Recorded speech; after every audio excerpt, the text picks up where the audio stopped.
Okay, I'm going to do not common tone method here on this one.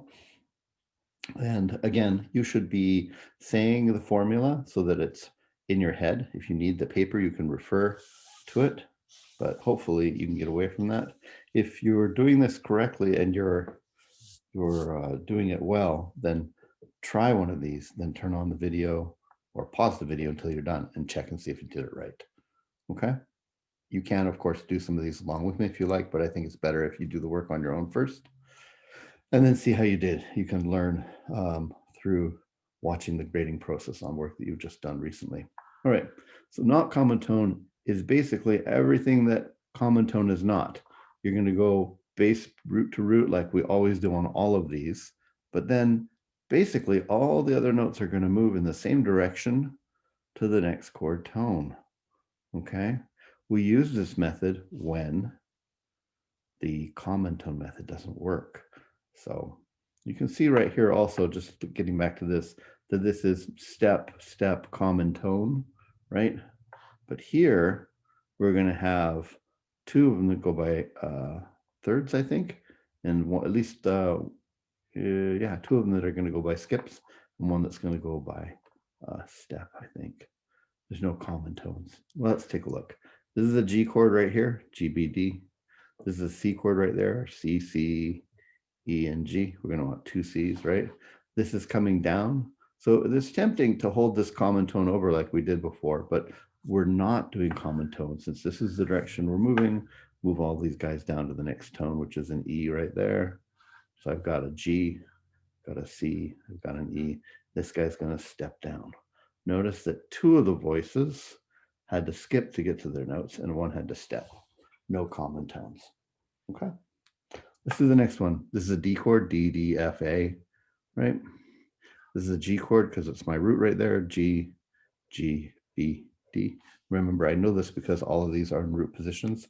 This formula only works for root position chords that have been set up correctly. Okay, so sorry, I had to pause for a phone call.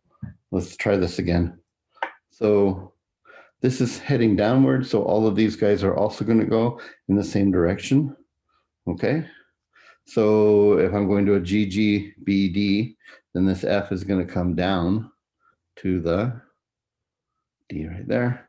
And this D, which is common, we're going to ignore that it's common, don't have to hold that over, and move it down to the next chord tone, which is the B right there. So the F went to the D, this went to the B, the A went to the G, and I have a G in the bass right there. Okay. All right, let's try this one right here. This one, look, has got huge range going on. We might have spacing issues, but I think it's probably okay the way I set up. Maybe we'll find an accident. Here is C, E, G, right? Going to a G chord, we want two Gs because we're going to have a bass G and then a G somewhere else and then a B and a D, right? So this one's going up. This one also has to go up from G to the next note up would be B right there. This C has to go up, and the next note that it would go up to is the D right there. Very high for some of these, but it works out just fine. And then of course bass goes root to root. Check it. We got a G, one, got a G, two, got a B, and got a D. Okay, it's okay to have giant spacing between these if you remember. Just has to be an octave or less between each adjacent upper voice, but there can be any distance there. All right, almost done this line. A, C, E, A. Well, that's an A, C, E chord. And the root here, because those are all root position chords, is an E chord. So we're looking for E, G, B. And of course, we want a doubled E, doubled root. So the bass is already done first root to root, right? There's one of my E's gone. The A is going up to the B. And since it's heading upwards, all of these guys also go up. So this one, even though it's common, we ignore that and move it up to the next chord tone, G. And this C is going to go up to the E right there. So that's going to give us our two notes right there, E, E, G, and B, right? They all move in the same direction. Again, two of these are going to move by a skip of a third. One of them is going to move by step. Okay, last one. I'm on a G chord right here, G, G, B, D, right? It's a G chord. It's going to a C chord, which we're going to want two C's, an E, and a G when we're done. Root to root gives us the one of those right there. This is heading down.